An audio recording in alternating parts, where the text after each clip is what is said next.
وتنزع الملک ممن تشاء وتعز من تشاء وتذل من تشاء بیدک الخیر انک علی کل شیء قدیر۔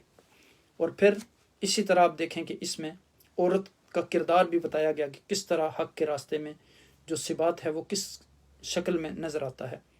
اب وہ جو سورہ کا نام آل عمران ہے، جو عمران کی بیوی تھی، عمران علیہ السلام کی، ہنہ بنت یعقوز، وہ اب دیکھیں کہ کتنی یعنی ریوارڈ دیا اللہ سبحانہ تعالیٰ نے، کہ ان کی جو گفتگو ہے، جو ان کا انداز ہے، انداز تکلم، کچھ باتیں ان کے دل میں تھیں، کچھ انہوں نے بیان کی، رب کائنات نے ان کی اس قربانی کا، اس اخلاص کا، جو اللہ کے ساتھ ان کی محبت تھی، اس کی وجہ سے اس ساری بات کو قرآن میں بیان کر دیا۔ دیکھیں کتنا بڑا ریوارڈ ہے ان کے لیے، یعنی ایک عورت کی قربانی، اور وہ کتنی بڑی قربانی کہ رب انی نظرت لک ما فی بطنی محررا۔ یعنی اب آپ نے، جیسے میں نے عرض کیا کہ آپ نے دیکھا کہ ایک پرندہ یعنی فیڈ کر رہا ہے اپنے بچے کو، تو آپ کے دل میں خواہش پیدا ہوئی، حضرت ہنہ بنت یعقوز، تو آپ نے دعا کے لیے ہاتھ اٹھائے، آپ کی دعا قبول ہو گئی۔ اب ان کی تمنا یہ تھی کہ مجھے میرے ہاں بیٹے کی ولادت ہوگی، بیٹا پیدا ہوگا، لیکن اللہ سبحانہ وتعالیٰ کی اپنی تدبیر تھی، ان کے ہاں بیٹی پیدا ہوئی۔ اب انہوں نے نظر مانی ہوئی تھی کہ میں نے اللہ کے راستے، یعنی اب دیکھیں، تصور کریں ایک خاتون جس کا خامن وصال کر گیا ہے اور اس کے ہاں بیٹی کی ولادت ہوتی ہے، اور بڑھاپے کی عمر میں ہر انسان کی یہ خواہش ہوتی ہے کہ اس کے بچے اس کی خدمت کریں، اور وہ اس عمر میں کہتی ہے کہ یا الہی مجھے اولاد دے، اس کو میں اپنی خدمت کے لیے نہیں، مجھے آپ کی خدمت کے لیے، اللہ کے دین کی خدمت کے لیے وقف کرنا ہے۔ تو اب تصور کریں کہ اس عورت کے اخلاص کا کیا عالم ہوگا کہ اتنی بڑی قربانی۔ تو فرمایا کہ یا رب، میں تو تیرے راستے میں نظر مان چکی ہوں، اب ہوئی تو بیٹی ہے میرے ہاں، بیٹا تو ہوا نہیں، چونکہ ہیکل کی خدمت کے لیے تو لڑکا ہی قبول کیا جاتا تھا، لیکن یہ بھی پھر دیکھیں معجزہ، یعنی اور یہ اعزاز حضرت مریم کا کہ ان کو ہیکل کی خدمت کے لیے بھی قبول کر لیا گیا، پھر حضرت زکریا علیہ السلام کو ان کا نگران بنایا گیا۔ پھر آپ دیکھیں کہ یہ یعنی ان کو آزاد کر دیتی ہیں جب ان کی دعا قبول ہوتی ہے، وہاں جا کے ہیکل میں اختلاف ہوتا ہے، پھر وہ قرآن اندازی کرتے ہیں، اپنے اپنے قلم پھینکتے ہیں، وہ پھر قرآن اندازی حضرت زکریا علیہ السلام کے نام نکلتی ہے، پھر وہ ان کی کفالت کرتے ہیں۔ پھر زکریا علیہ السلام جب وہاں جاتے ہیں، دیکھتے ہیں کہ طرح طرح کا رزق ملتا ہے، تو کہتے ہیں یا مریم انا لکی ھذا قالت هو من عند اللہ۔ پوچھا مریم یہ کہاں سے، یہاں تو کوئی انسان نہیں ہے، بندہ نہیں، یہ رزق کہاں سے آ گیا؟ کہا کہ اللہ کے پاس سے ہے، وہ ہر انسان کو بغیر حساب کے رزق دیتا ہے۔ اس وقت حضرت زکریا کے دل میں بھی یہ خواہش پیدا ہوئی کہ میری بھی اولاد ہو۔ کہا، سوچا کہ اس ایک خاتون کو اگر رب کائنات یہ نعمتیں دے سکتا ہے، یہ رزق عطا کر سکتا ہے، تو مجھے بھی دے سکتا ہے۔ ہنالک دعا زکریا ربہ قال رب هب لي من لدنك ذرية طيبة إنك سميع الدعاء فنادته الملائكة وهو قائم يصلي في المحراب۔ اب دعا کی کہ یا اللہ مجھے اپنے پاس سے نیک اولاد عطا کر دے۔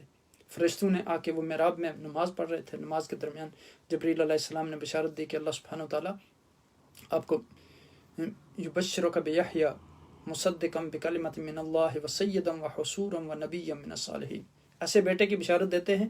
آپ نے نیک اولاد کے لیے دعا کی، ایسے بیٹے کی بشارت دی جو نبی بھی ہوگا، جو صدیقین میں سے بھی ہوگا، جو صالح بھی ہوگا، جو اللہ کے کلمے کی تصدیق کرنے والا بھی ہوگا۔ دیکھیں کتنی کوالٹیز کے ساتھ بچہ۔ پھر آپ دیکھیں کہ حضرت زکریا کی دعا بھی قبول ہو گئی، ان کو بشارت دے دی گئی۔ یہ سب کیا بتاتا ہے؟ یعنی یقین کی قوت میں اضافہ کرتا ہے کہ اللہ تعالیٰ وہاں مدد کرتا ہے جہاں ظاہری وسائل نظر نہیں آتے۔ اسی طرح حضرت اسحاق کی پیدائش کو دیکھ لیں، 100 برس کی عمر تھی تقریباً حضرت سارہ کی جب ان کو وہ بیٹا عطا کیا۔ پھر حضرت عیسیٰ علیہ السلام کی ولادت پر بذات خود ایک معجزہ ہے کہ کس طرح باپ کے بغیر یعنی اللہ نے ایک بچہ پیدا کیا۔ تو جو رب ایسا کر سکتا ہے کہ وہ باپ کے بغیر بچے کو پیدا کر سکتا ہے، تو وہ زکریا علیہ السلام کو بڑھاپے میں اولاد دے سکتا ہے، مریم کو اپنی عبادت اور خدمت کے لیے قبول کر سکتا ہے، کیونکہ پوری تاریخ میں اس کی کوئی مثال نہیں ملتی کہ کسی عورت کو اس کام کے لیے قبول کیا گیا ہو اور پھر یہ اس کہ عورت کو چنا گیا ہو، تو اللہ تعالیٰ نے حضرت مریم کے لیے یہاں کہا کہ ان اللہ اصطفاکی و طہرکی علی نساء العالمین کی بات کرتا ہے۔ ان کو چنا جانا یہ کس وجہ سے تھا؟ ان کی والدہ کی جو حق پر ثابت قدمی کی وجہ سے، کیونکہ اس وقت بنی اسرائیل میں جو یعنی اخلاقی حالات تھے، اخلاقی گراوٹ تھی، وہ بہت گرگوں تھی، اس لیے وہاں زکریا علیہ السلام نے فرمایا تھا کہ یارثنی و یارث من آل یعقوب وجعلہ رب رضیہ، کہ یا رب مجھے اپنے پیچھے یعنی انی خفت الموالی من ورائی، یعنی پیچھے اپنے کنبے کی فکر ہے کہ یہ دین کے رشتے پر قائم نہیں رہیں گے، تو مجھے ایسا جوان بیٹا عطا کر دے جو اس کو سنبھالے، یعنی ان کے دین کی حفاظت کرے۔ تو حق پر ثابت قدم رہنے کے لیے کچھ طریقے بتائے گئے کہ کیا کام کرو گے تو ثابت قدم رہو گے۔ پھر فرمایا کہ وَلْتَكُن مِّنكُمْ أُمَّةٌ يَدْعُونَ إِلَى الْخَيْرِ وَيَأْمُرُونَ بِالْمَعْرُوفِ وَيَنْهَوْنَ عَنِ الْمُنكَرِ، نیکی کی طرف بلانا اور نیکی کا حکم دینا اور برائی سے روکنا، خیر کی طرف لوگوں کو اکٹھا کرنا، نیکی کی طرف لوگوں کو دعوت دینا۔ یہ جب انسان دوسروں کو دعوت دیتا ہے تو کیا ہوتا ہے؟ وہ خود بھی اس پر قائم رہتا ہے اور اس کے لیے بھی قائم رہنے کا ایک ذریعہ بن جاتا ہے۔ اور پھر آپ دیکھیں کہ اس میں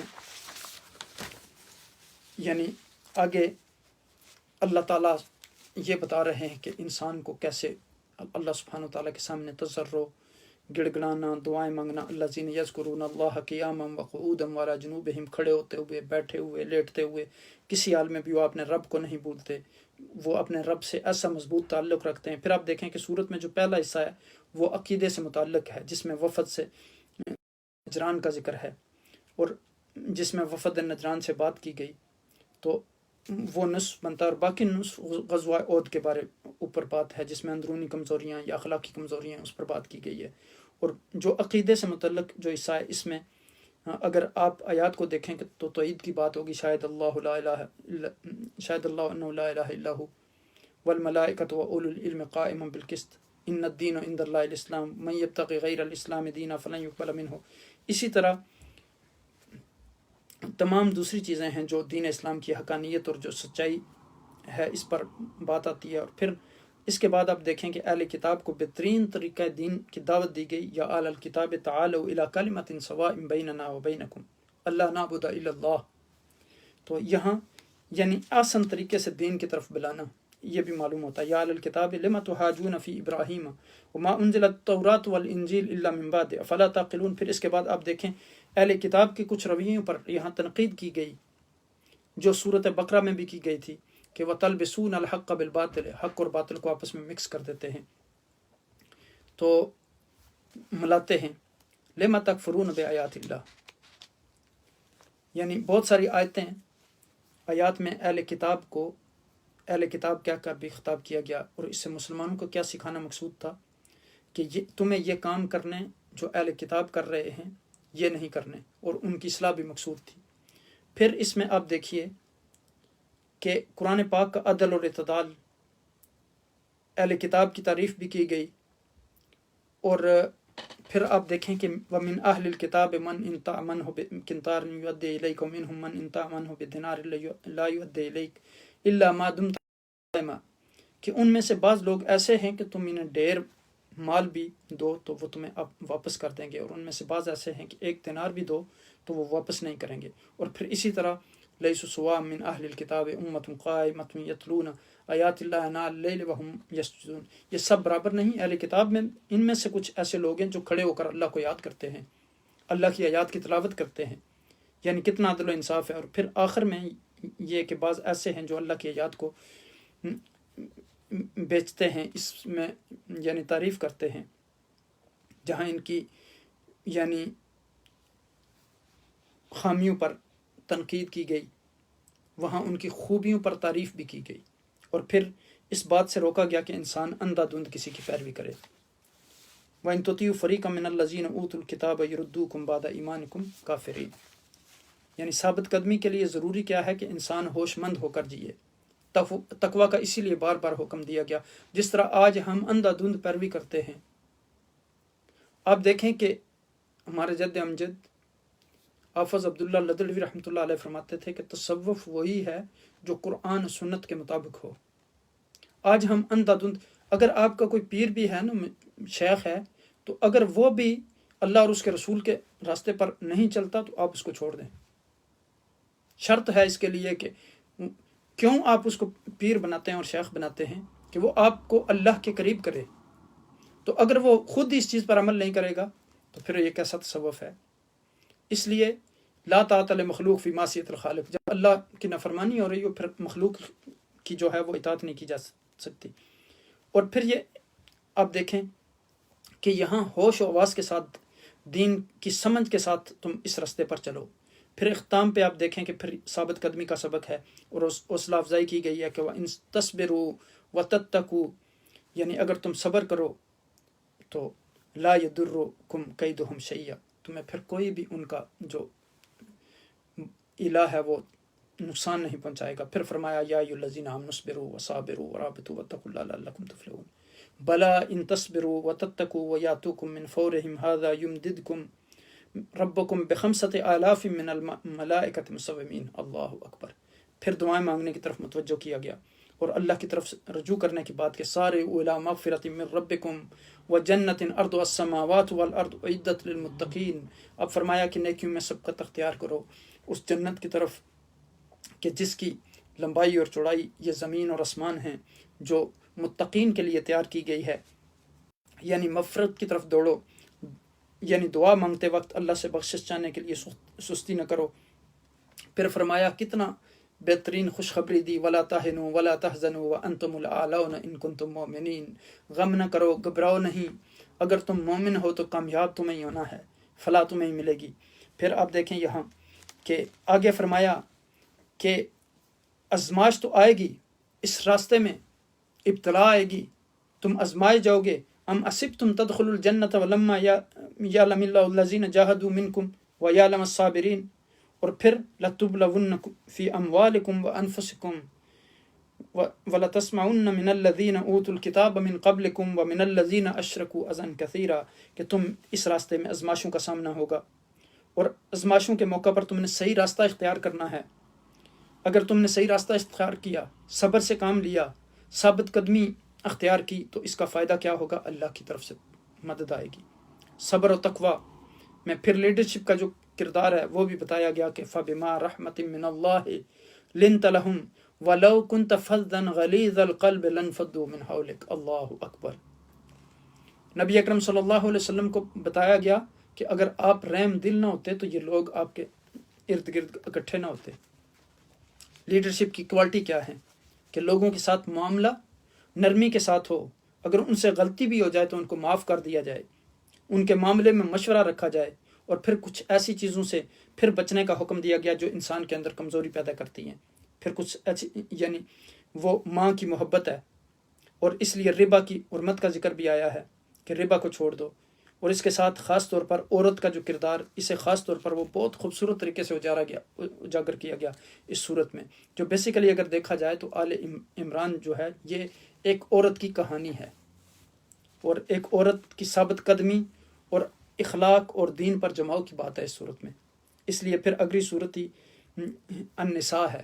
ٹھیک، اب عورت کا کردار اور ان اللہ اصطفیٰ کی بالکل ایک پیک پر نظر آتا ہے یہ سلسلہ۔ چن لیا، پاک کیا، سارے جہاں کی عورتوں پر برتری دی، اور پھر سارے واقعہ کا ذکر کرنے کے بعد اگلی صورت جو ہے سورہ نساء کے نام سے جو ہے آ رہی ہے۔ اب یہاں دیکھیں کہ اس سورہ میں رب کائنات نے کتنی خوبصورت، اب ہم بعض اہم مضامین پر تھوڑی سی گفتگو کر لیتے ہیں۔ ظاہر ہے کہ آپ دیکھیں کہ یعنی قرآن ایسی کتاب ہے، میں نے آپ کو بتایا تھا کہ سورہ بقرہ 12 برس میں یعنی حضرت عمر نے سیکھی، تو یہ خلاصہ مقصود یعنی اس لیے میں بیان کر رہا ہوں تاکہ آپ کی دلچسپی پیدا ہو قرآن پڑھنے میں۔ تو چند اہم مضامین جو اس صورت میں ہیں اس پہ ہم تھوڑی سی مزید روشنی ڈال لیتے ہیں۔ مثلا آپ دیکھیں کہ اللہ کی محبت رسول کی اطاعت پر موقوف ہے، یعنی معیار حضور کی کامل محبت اور پیروی کو قرار دیا گیا۔ یعنی اگر اللہ سے محبت کرنی ہے تو اس سے رسول کی محبت سے اللہ کی محبت ملے گی۔ یعنی اللہ کی محبت کرنے کا اور کوئی ذریعہ نہیں ہے، کوئی راستہ نہیں ہے۔ رسول سے محبت کرو گے تو اللہ تم سے محبت کرے گا، رسول کی اتباع کرو گے تو اللہ تم سے محبت کرے گا، اللہ تمہارے گناہ معاف کر دے گا۔ اب دیکھیں کہ یعنی عیسائی جو تھے، یہودی، وہ کیا کہتے تھے کہ ہم خدا کے معبود بیٹے ہیں، نعوذ باللہ. تو یہاں بتایا گیا کہ نبی کے منکر نہیں ہو سکتے. جو کوئی اللہ کا محبوب بننا چاہتا ہے وہ آپ صلی اللہ علیہ وسلم کے احکامات کی تعمیل کرے. اللہ نے اپنے محبت کرنے والے عاشق بندو سے یہ کہا ہے کہ میری محبت کا دعویٰ کرتے ہو تو میرے محبوب کی پیروی کرو. پھر آپ دیکھیں کہ یعنی اس آیہ کریمہ میں بڑے واضح انداز میں بتایا گیا کہ قل ان کنتم تحبون اللہ فاتبعونی یحببکم اللہ ویغفر لکم ذنوبکم واللہ غفور رحیم. پھر آپ دیکھیں کہ یہاں انسانی رشتوں میں ایک دوسرے سے تعلق رکھنے کے بارے میں، ان کے اخلاق اور کردار آپس میں ملتے تھے انبیاء کے، اس کی بات کی گئی. حضرت آدم اور حضور کے درمیان کئی سو سال کا فرق ہے. اتنے فاصلے کے باوجود بعض سے بعض ہیں، نسلی تعلق ہے، لیکن آپ دیکھیں سب آدم کی اولاد ہیں، لیکن اس اعتبار سے بھی کہ ان کا ایک کام ایک تھا، ان کا مشن ایک تھا، ان کا مقصد ایک تھا، ان کے اخلاق ایک جیسے تھے، ان کے طریقے ایک جیسے تھے، وہ آپس میں ملتے جلتے تھے. ذریت بعضھا من بعض واللہ سمیع علیم. اور اللہ تعالیٰ سننے والا ہے اور جاننے والا. اللہ تعالیٰ سن رہا ہے، جانتا ہے. جب یہ واقعہ پیش آیا تو اب پھر دیکھیں کہ یعنی مریم علیہ السلام جب انہوں نے کہا کہ اذ قالت، مریم علیہ السلام کی والدہ نے، کہ میں نے تو اب بچی کو جنم دیا ہے. تو اب دیکھیں کہ اللہ سبحانہ و تعالیٰ نے فرمایا کہ انکا، اللہ سبحانہ و تعالیٰ بہتر جانتے ہیں، انہیں علم ہے کہ آپ کو بچی ہوئی ہے. چونکہ ان کے دل میں یہ خواہش اس لیے تھی کہ بچی کو اب میں نے نظر مانا ہے تو یہ تو قبول نہیں کریں گے ہیکل والے. تو اللہ سبحانہ و تعالیٰ نے کہا یہ اللہ کا معاملہ ہے. تو اب دیکھیں کہ کہا کہ یا اللہ، جو میں بتا رہی ہوں وہ بھی تو سن رہا ہے، جو میرے دل میں ہے اس کو بھی تو جانتا ہے. کیونکہ انسان کی بہت ساری باتیں جو ہوتی ہیں وہ کسی اور سے نہیں کر سکتا. تو انسان تو نہیں جانتا کہ دوسرے کے دل میں کیا ہوتا ہے، لیکن اللہ سبحانہ و تعالیٰ خوب جانتے ہیں. اس کو پتہ ہوتا ہے. تاریخی روایات میں آتا ہے کہ مریم علیہ السلام کی جو والدہ تھیں، جن کا روایات میں نام ہنہ بنت یعقوز بتایا جاتا ہے، کافی عرصے سے ان کے ہاں اولاد نہیں تھی جیسے میں نے آپ کو بتایا. تو وہ پرندے کو دیکھ کر ان کے دل میں خواہش پیدا ہوئی کہ ان کے ہاں بھی ہو. تو اولاد کی خوشخبری ملی، وہ اپنی اولاد کے ساتھ کیا کرے گی، یعنی اس کے لیے بچہ جو ہے وہ کیا اہمیت رکھتا ہے، کیا حیثیت رکھتا ہے. اب تصور کریں کہ بڑھاپے کی اس عمر میں وہ اپنے بچے کو اللہ کے راستے میں، اللہ کی خدمت کے لیے قربان کر دیتی ہے. یعنی بندے کی توقعات یہ ہوتی ہیں کہ میرا بچہ میرے لیے سبب ہوگا، میری خدمت کرے گا، میری آنکھوں کی ٹھنڈک ہوگا، اور مجھے بڑے ہو کر میرے لیے خوشی کا سامان ہوگا، بڑھاپے میں میری خدمت کرے گا، میری لک آفٹر کرے گا، بڑھاپے میں جب میں تنہا ہوں گا تو میرا سہارا بنے گا، میرا کمپینین ساتھی ہوگا. معلوم نہیں کیا کیا انسان سوچتا ہے. لیکن یہ دیکھیں ان کے سوچنے کا انداز کہ دنیا کے فائدے کا نہیں سوچا، دنیا کی توقعات کے بارے میں نہیں سوچا. یہ خاتون کیسی محبت ہے اللہ سبحانہ و تعالیٰ کی ان کے دل میں. وہ عرض کرتی ہیں یا رب، میرے قیمتی ترین چیز ہے، کیونکہ ماں باپ کے لیے قیمتی ترین چیز کیا ہوتی ہے؟ اولاد ہوتی ہے. اس کو میں تیرے نام پہ آزاد کرنا چاہتی ہوں. اور کہا کہ فتقبل منی، میں کسی چیز کی توقع نہیں رکھتی کہ یہ میری خدمت کرے، تم مجھ سے قبول کر لے اسے. انک انت السمیع العلیم، بے شک تو سننے والا ہے اور جاننے والا ہے. اب دیکھیں کہ یعنی فرمایا کہ میرے دل کا حال جانتا ہے. اب دیکھیں اللہ سبحانہ تعالیٰ نے اس خاتون کے اس قول اور فعل کو اتنی عزت بخشی کہ اسے پھر اپنی کتاب میں ذکر کر دیا. یعنی کتنا بڑا آنر دیا کہ ہمیشہ کے لیے اس کتاب میں محفوظ کر دی. جو سرگوشیاں وہ کر رہی تھیں اپنے رب کے ساتھ، ان کو بھی ذکر کر دیا، وہ قرآن مجید میں لکھ دی. اور نبی اکرم صلی اللہ علیہ وسلم کو یہ بھی حکم دیا کہ ان کو بیان کر دیں لوگوں کے سامنے. کتنا بڑا ریوارڈ. کوئی اس سے یہ بھی معلوم ہوتا ہے کہ کوئی آدمی کتنا بھی چھپ کے کوئی عمل کرے، اگر وہ خالصتاً اللہ کے لیے کر رہا ہے تو وہ اس کا اجر اس کو ملتا ہے. تو رب جس کو بھی چاہے اسے کھول دیتا ہے. قرآن حکیم بہت بعد میں نازل ہوا. ان کے جاننے کے بعد آپ دیکھیں کتنے 100 سالوں بعد اترا قرآن. انہیں نہیں خبر کہ ان کا قصہ کون کون سن رہا ہے، کون کون پڑھ رہا ہے، اس سے کیا کون اثر لے رہا ہے. وہ تو خلوص کے ساتھ یعنی صرف ایک نیت کر رہی تھی. اب دیکھیں کہ یعنی